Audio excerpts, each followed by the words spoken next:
Yes.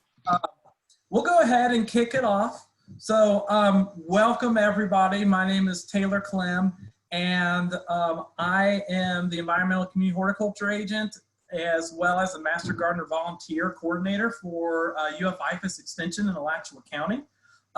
Thank you all for coming. This was originally supposed to be a class on bromeliads, but we had to make a schedule change. You all should have gotten an email about that as part of registration. But as part of that schedule change, we have a wonderful Master Gardener volunteer, Alyssa Campbell.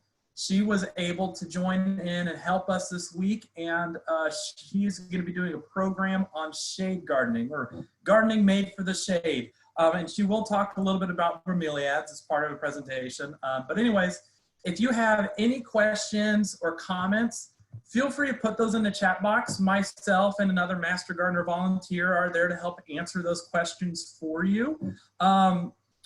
But we have it set up so you won't be able to see use your microphone or your camera. It's just going to be us that you'll be able to see to help save on bandwidth as well as security purposes. But anyways, before we get going, I just want everyone to just say, or I want on our behalf to say thank you all for attending today, as well as thank you for Alyssa for helping teach this program. And Alyssa, I want to go ahead and hand it over to you and say thank you. You're welcome, and thank you, Taylor, for the nice introduction. Hello, everybody, and good evening. Thank you all for joining us this evening, taking time out of your time. I know we got a little more time now than we normally used to have, so maybe this will be a good filler.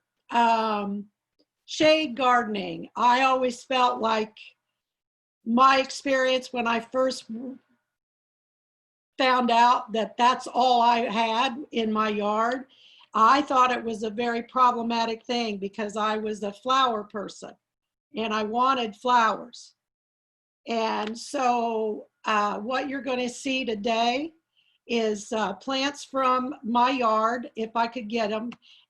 Majority of the pictures are from my yard, but also something that I want to put in everybody's mind is a different way of looking at your shade. And shade is different. It is not the same.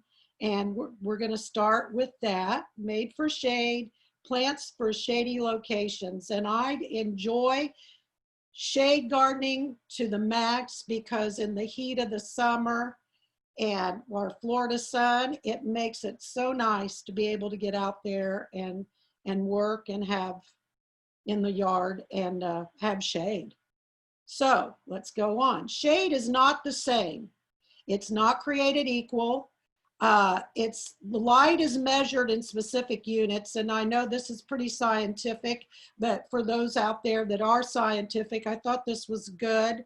Wendy Wilbur shared this with her little presentation for the Master Gardeners on her shade. And she talked about the foot candles and the lux and the candelum and the lumens.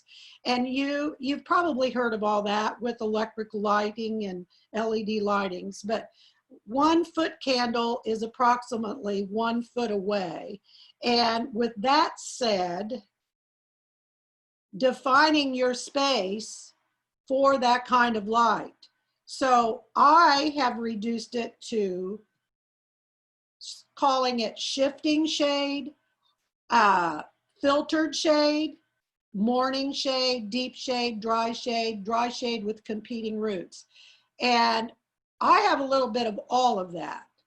And we know that get flowers to really grow, we need at least 4 to 6 hours and for them to do well, but it doesn't need to be consecutive.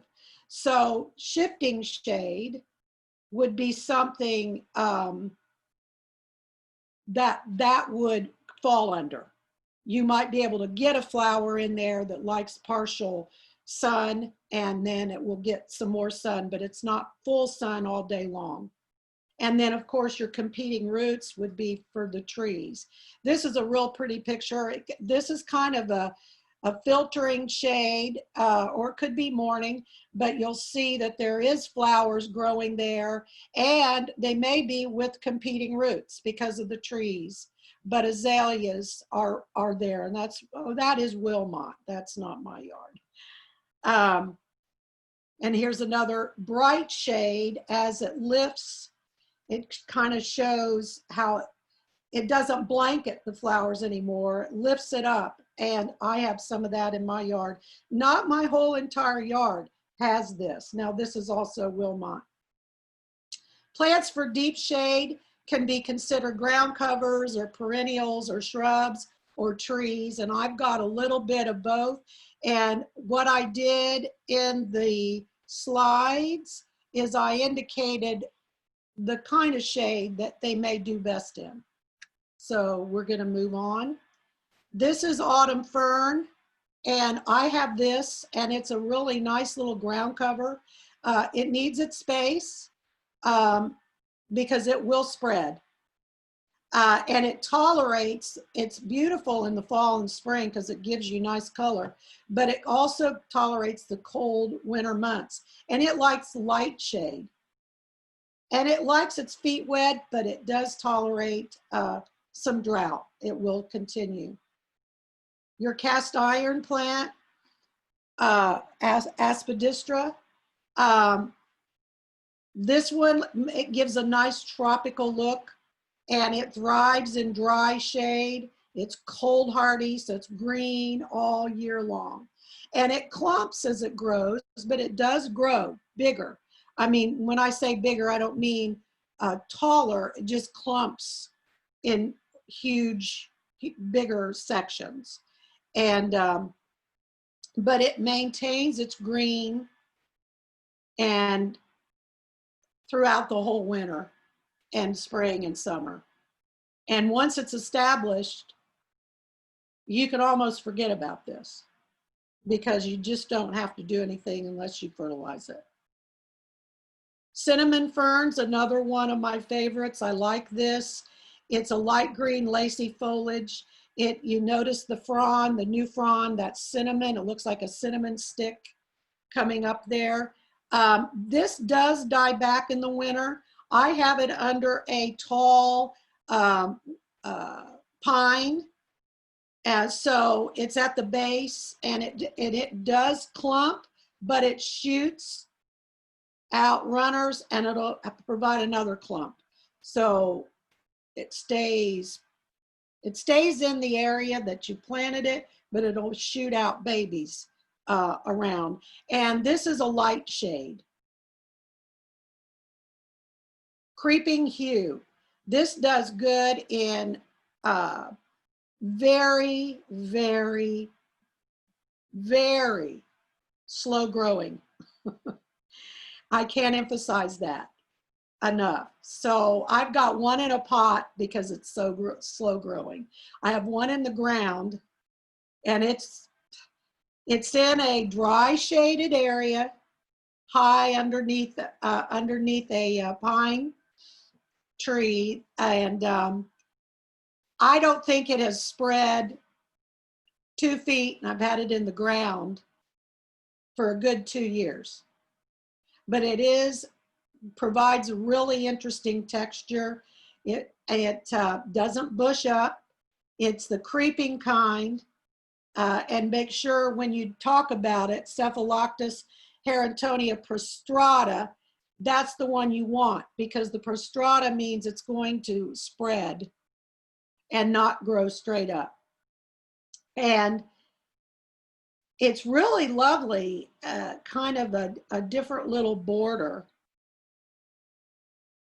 But again, you don't have to worry about it. Get it established, and it's on its own. Heart tongue is another one. I have this. This likes a little more wet feet. I have this depression in my yard that does collect a little bit of water. And this is where I have this planted there. And it's winter hardy. It does not die back. It's a new favorite of mine. Heart's tongue. And this grows in a lighter shade, but it won't have full sun at all. It doesn't, when I say light shade, I'm talking about it's filtered through large trees and leaves. So you get not any direct sunlight. It's filtered.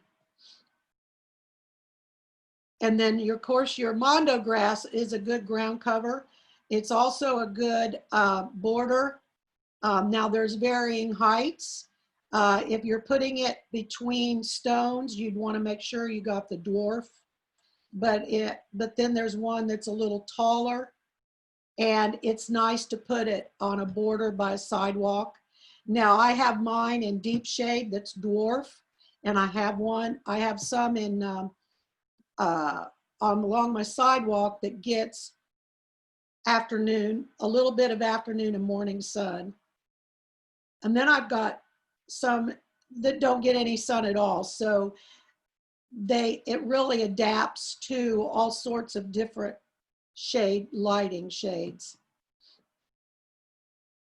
Partridge berry is a good little ground cover. It's cute. You can, oh, by the way, on the mondo grass, you don't need to mow it. And it's probably best not to, because it's got such a short root system. Partridge berry, you can mow over, it's not going to do anything to it. I've got some growing in my backyard because I don't have enough light for grass to grow. So I've got some ground covers, and this is one of them. And it's a dry shade, so it does really well, drought tolerant, gives you cute little white flowers and little red berries. And birds love them. So I have birds on the ground as well as in the feeders. It's really cute to see. But again, it takes about 2+ years to fill. I've noticed on a lot of ground covers, they're a little slow growing. The cattail, the Califa hispidida, chenille plant. This too is a nice little ground cover. It grows well in well-drained soil. In other words, it doesn't like to sit and get its feet wet, and it has light shade. So again, I have this in my backyard. This is also down as a substitute for grass, and I get those little red, little fuzzy tails, and it's just really pretty. Just look in the yard and see these. So as I started growing more in the shade, I started thinking outside the box and saying, what can bring color to me? If I can't have flowers. So I start looking at foliage and interesting, like river oats. It being a native, it loves moist shade. I have an area that is moist. It spreads really easily, but it has a season to it, you know. And so you can see where the blooming looks like the oats, and then the grass that it grows is really nice and sweet. It's tall, about 3 feet.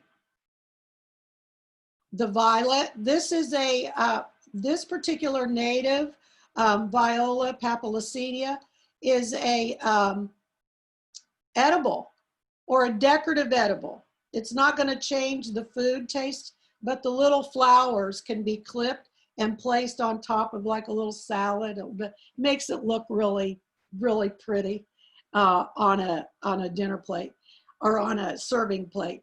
And it blooms in the spring. I actually started this in a crock pot that my husband drew a hole in, and I set it outside, and it just overflew it and is now growing all on the ground, all around the garden there.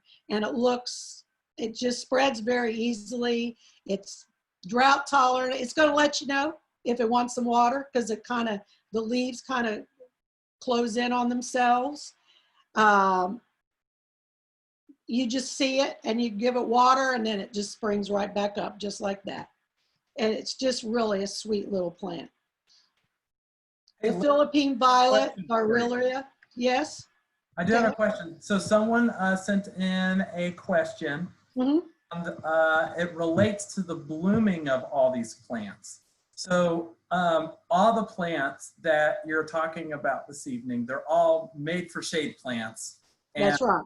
The only ones that are blooming or have blooms on them are starting now, and thank you for giving me that clarification, will be the partridge berry. That has a little bloom, the ground cover. The chenille has the little red fuzzy, looks like cattails. The chenille plant. The violet that I just showed, that flowers, this is in the shade. And now the next one, which I apologize, it's really not the best plant picture, but this can grow up to 4 feet high. And it's a partial sun. It gets morning sun and a little bit of filtered sun in the afternoon, but it's shade during the day. And this is the Philippine violet. And it blooms, it'll start blooming in the spring and it'll bloom all the way through winter. The chenille plant blooms all the time. The violet blooms usually spring and summer. And the partridge berry blooms off and on all the time. I'll give more distinction as we move further in. Awesome. Thank you, Lissa. I hope that answered their question. So this one says partial sun. That's because it does get morning sun. Period. That's it. Now the bromeliads. Bromeliads grow in a lot of different locations. As far as sun or how much sun they get, mine are growing in, now I didn't get pictures of all of mine. Mine are on the east side of my house. They get morning sun. And the one in the very bottom corner, the yellow and white one there, that is mine. Red and yellow one, I mean, that is mine. The other two are pictures, I believe, from the extension office. But I have that variety in my yard. And the one at the top that's red, it takes them a while to get that bloom color. But I have learned that if you give them one granulated, slow time released fertilizer granule right in the center of the bromeliad, that will help promote it to do its job to start blooming or changing color. Some shoot up spikes. Some have a foliage color. The one in I have one, this one up at the very top right of the screen, I have that one, and I have it in a fork of my oak tree. And it's been in that oak tree for 20 years. And it has a beautiful red center. But it now, right smack dab in the center, has little tiny purple flowers. But they don't spike up like the one at the bottom. And then there's other varieties that don't, I haven't seen them bloom yet. They're just growing and spreading. They're not blooming. But I'm not giving up, because I'll give them a little granulated nodule of dynamite or osmocote right in the center, right where they collect the water, and that will promote blooming for you. Lissa, we had a couple questions come in. Approximately, one relates to the Philippine violet. Do you have issues with it reseeding regularly or prolifically? And the other is, how much slow release fertilizer do you put into the bromeliads? One granule. Oh, really? One granule? One granule. Wonderful. In the center. I learned that from a guy from the Bromeliad Society way back. He came and talked to master gardeners my first year when I was learning to be a master gardener taking classes, and he came to us. And that's what he brought his bromeliads in, and that's what he said. Well, I was amazed. He said just 1 granule. Okay, so back to the Philippine violet. Yes, it does reseed, and yes, I do see it growing in places that I did not originally want it. And so when I do, I just pull it up, put it in a pot, or give it to somebody. It doesn't like send out runners. I think what happens is birds like the flowers. So they'll take those seeds and then they just drop them. So for the most part, where I planted it is where it's staying. But yes, I do find that it has moved a little bit from the reseeding. So I just have to keep after it. But it's not as invasive as some other plants. Or I shouldn't say invasive, I should say aggressive. More aggressive. More aggressive. We had one other, I guess one was a clarification. Let me find it. Sorry. It says, one question is, what is the key to get them to bloom? They missed your response on that statement. To get the bromeliad? Bromeliads, yeah, okay. Sorry. The center, if you look at the top right corner of that bromeliad picture, you see where the red is coming through. That is part of its flowering system. And if you look to the right, you'll see there's a baby. You see where it's shooting out a new. Okay, that's where you place 1 granule of slow time release fertilizer. And 1 or 2, no more than 2, and you just place them in those little cup-like places of the bromeliad, and you're gone. You're good to go. That's where they hold the water. That's where they like to be watered. And how often? Whatever it says. I pretty much like to do it the beginning of the end of winter. So, you know, somewhere between Valentine's Day and St. Patrick's Day. I like to do holidays. I remember them better. And I don't do it again until the next year. Mm-hmm. Wonderful. And now, if they're brand new, I might do it again, but I wouldn't do it for another 6 to 7 months, at least. Mm-hmm. Thank you. I think there's a couple other questions that popped up, but we're answering those. Oh, okay. Can we move on? Yep. Okay. So the Philippine violet, we know it's aggressive, but I feel like I can control that.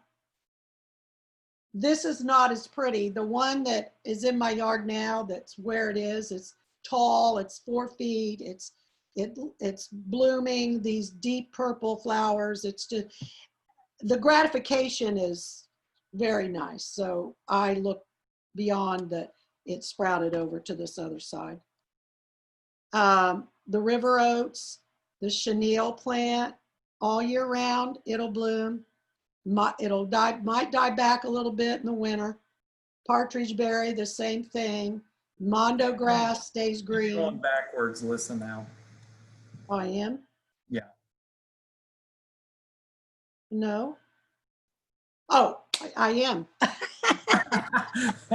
Oh boy, okay. Blue ginger. Gingers, I have a couple of different varieties of gingers. This happens to be one of my favorites. It's called the blue ginger. And yes, it's not a true ginger. I know that. But I loved it when I saw it at the rainforest, the butterfly rainforest. It blooms late summer, fall, and it's in moist shade. It likes its feet wet, and it looks good mixed with orange. You get a little orange and blue in your garden, but it's tall. It's just lovely. when it blooms, and it will come back just like the other gingers. The cardinal flower, the lobelia, grows nicely in the shade, and also is a hummer and attractor and butterfly attractor. It likes its feet wet. It does die back in the winter, but these last winters I haven't found it dying back that much. We haven't had that cold of a winter. We might have a few brown stalks I have to trim off, but for the most part, it really does stay green. Okay. Pentas, the lanceolata, it is a, well, mine haven't been dying back. Like again, the winters aren't cold enough, but when it does, it will return. It likes some sun. Mine gets sun in the morning and a little bit in the afternoon. The most it gets is probably 4 hours if it gets that much. And yet I get nice flowers, and it grows in a very nice bush fashion. Any questions yet, Taylor? No? Okay. Here's some other gingers that I like. The shell ginger, I have the variegated shell. I have the butterfly ginger. That I have, but it can be a little problematic. It needs more water, I think, than where I've got it. So think about moist shade when you're putting your gingers in. Peacock gingers, another excellent ground cover. It likes the shade, early morning, soft light, sun filtered, and it has little tiny purple flowers that are just beautiful that pop out of it. And it just, once it's happy, it just stays in its little area. And it's really a sweet little plant. So the other ginger that I like is the spiral. And it literally, when it grows, there's no flower on this, but it's variegated. That's another thing I like about this, is because I get a foliage in my shade that's white and green, and I can see it. So foliage coloring is very good for shade gardening. It spirals as it grows. So as it comes up and forms dew, it spirals around the stalk, just like that. Now there is a solid green spiral ginger that does have a red flower, but this one does not have a flower, or at least hasn't flowered for me yet. It's just variegated, but it's lovely variegated. I have that in my light shade, and I have it in my filtered shade. So it gets a little bit of morning sun, and the light shade gets a little bit of late morning sun. But after that, it's shade. They like their feet wet too. So this is morning sun. This is the Ferrifugium, the giant leopard. I like, it looks like a tractor seat. It blooms in the fall, this beautiful spike with yellow flowers. It'll let you know if it needs water. It starts looking wimpy. But it just gives such a nice foliage texture because the leaves look leather-like. And it just is gorgeous. I've got it along my path. You can see my path on the left there of the screen, and my Ferrifugium is on the other side of the path. This one is, I got turned on to this Devil's Trumpet. It's a datura. It's a small little shade plant. It's light shade, and it likes moist soil. But look at this gorgeous little flower. And when it opens up, it looks like a cigar at first, and then all of a sudden you get this beautiful purple with a lavender center bloom. It's really nice. And then this is the marble leaf elephant ear, the alocasia. It is not invasive, and it is gorgeous as far as providing foliage coloring, and it also requires wet, its feet wet, but it can withstand a little bit. I mean, you don't have to water it every day because it will hold water.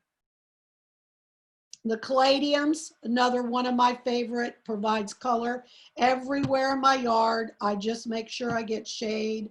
I have white, I have the green, I have red. So I plant them anywhere from Memorial Day to the end of June. And I get caladiums all the way through till our first real cold, where they don't tolerate very well getting below 40. I mean, they really. I have to say that those are those are some really neat plants that you can get a lot of really cool variations with. That's right. And they provide, and that's another thing that woke me up. I don't have to have flowers. I can do foliage. You've seen 3 various kinds of foliages that just provide that marble leaf elephant ear, the caladiums, the spiral ginger. They just provide a lot of color. Mona lavender, I have a friend who has this and she likes it. It comes back every year. It does, when it does die back, but it likes moist shade and it provides a lot of pretty little colors. I have the Louisiana iris. This is hexagona. This just is gorgeous. I feel like I've got a Van Gogh or a Monet garden out there when this all blooms because of the pretty irises. They definitely like moist shade. They're in my area where it retains a lot of water. And when I fertilize, I just use a slow time release fertilizer on all my plants. I scatter it like I'm feeding chickens. I don't get real, I just start throwing it around. This is a toad lily. This is also in my moist shade, and you'll see the clump in the very background of the picture there. That variegated leaf is the toad lily. It looks like a hosta for those people who are from up north. I love my hostas. My grandmother used to have a lot of them, but it stays pretty green all year round. But then about midsummer, you're going to start getting this little flower here, and there's like 2 or 3 of them on a spike, and they just shoot up and they just whirligig in the air like a little like little spinners. It's such a cute little plant, but it clumps just like that variegated one there. So I've got that in where I have my irises, so you'll know that it likes its feet wet and it's lighter shade. The Philippine ground orchid, I've had some luck with it. It's more green than it is blooming.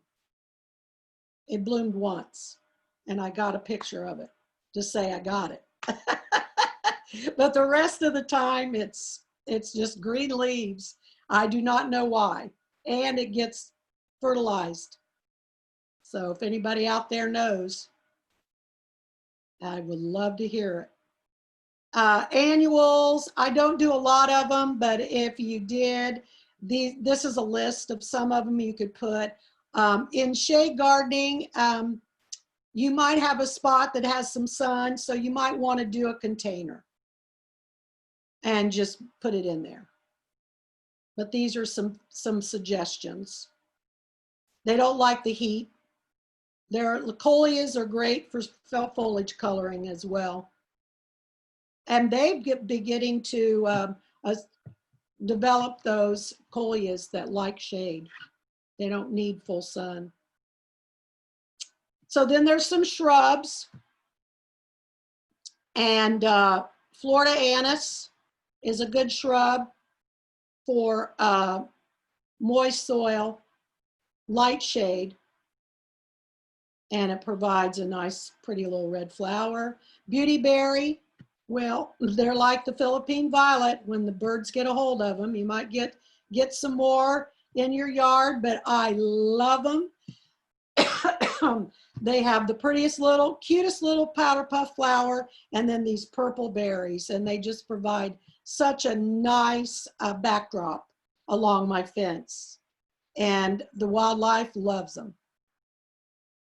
And this is summer sweet. I don't have this, but it is very sweet and fragrant. I've smelled it at various locations, and it does provide a good hedge too. Oak leaf hydrangea, I love it too. It grows, and this provides color all year long. Those flowers will bloom, they stay on, and then they become pinkish, and then they go lavenderish, and then they go grayish, and then the leaves in the fall turn red. So you've got a beautiful plant almost all year. Maybe late winter would be the only time that it would have much on it because it's regrowing.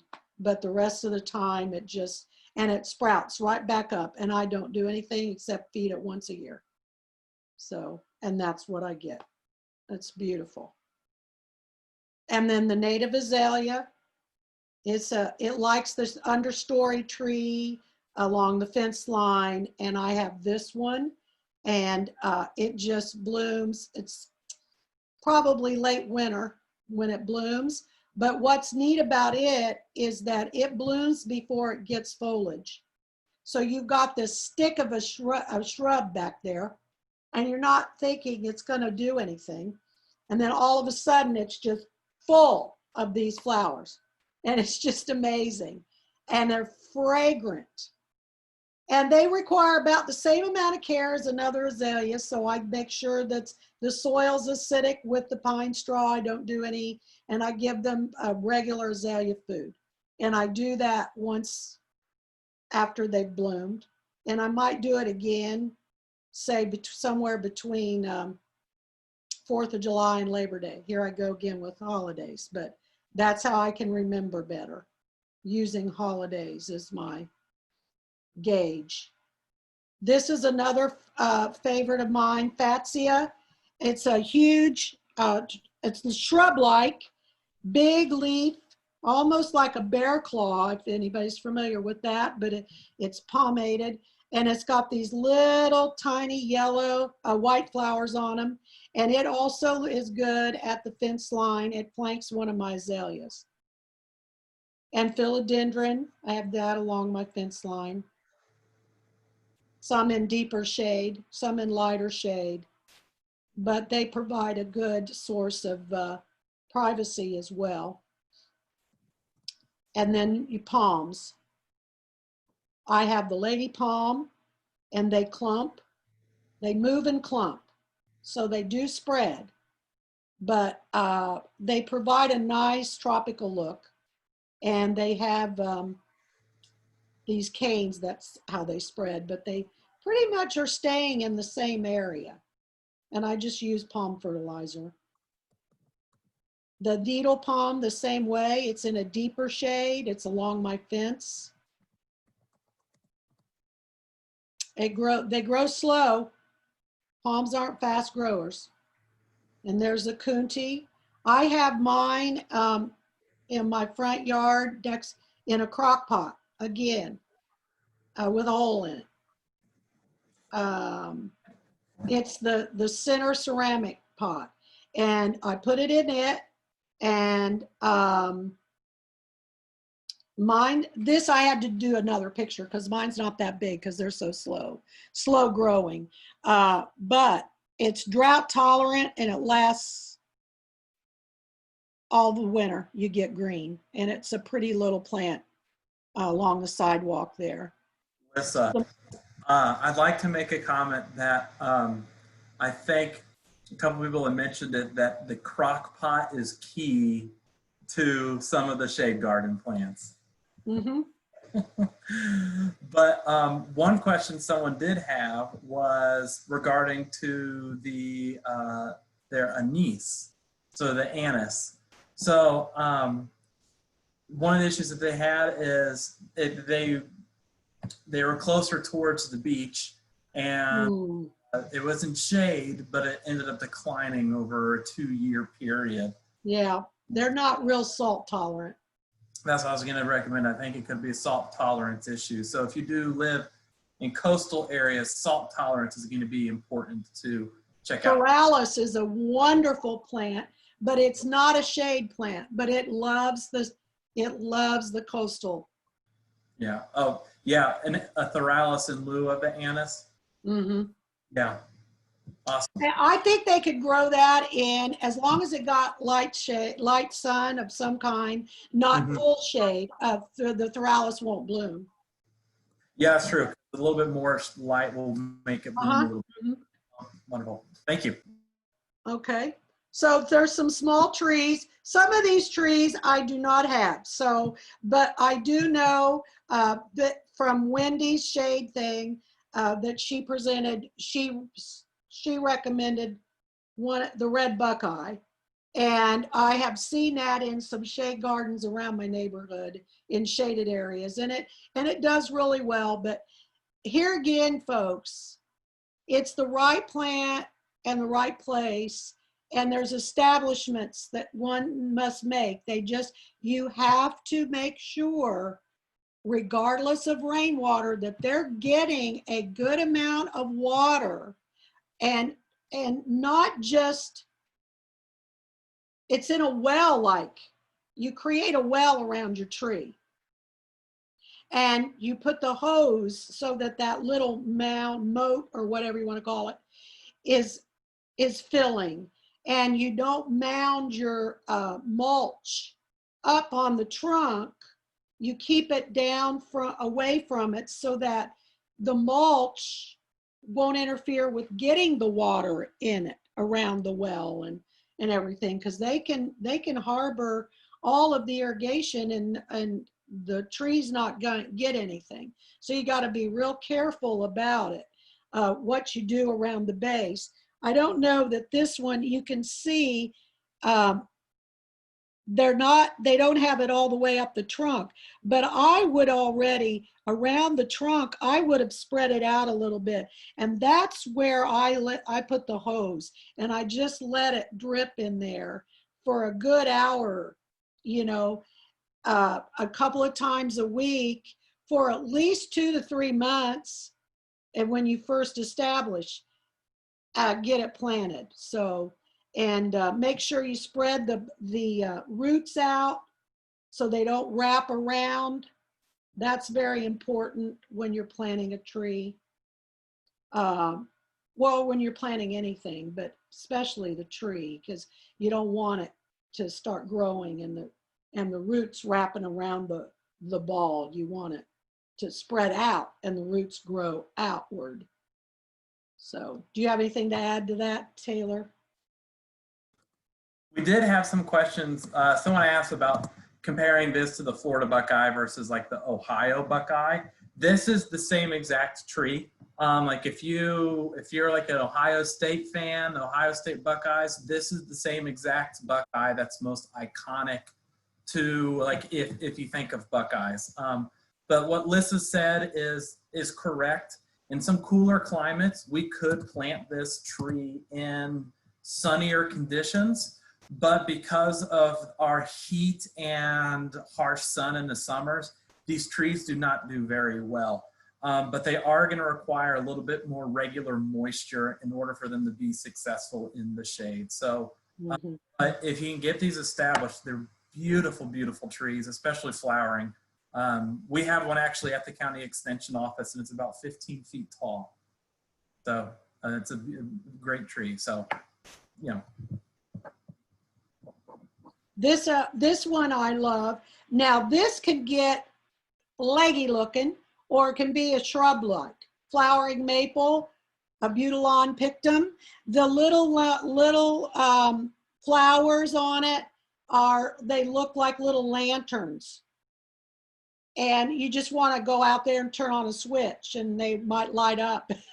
I mean, really, they just hang like little lanterns all over.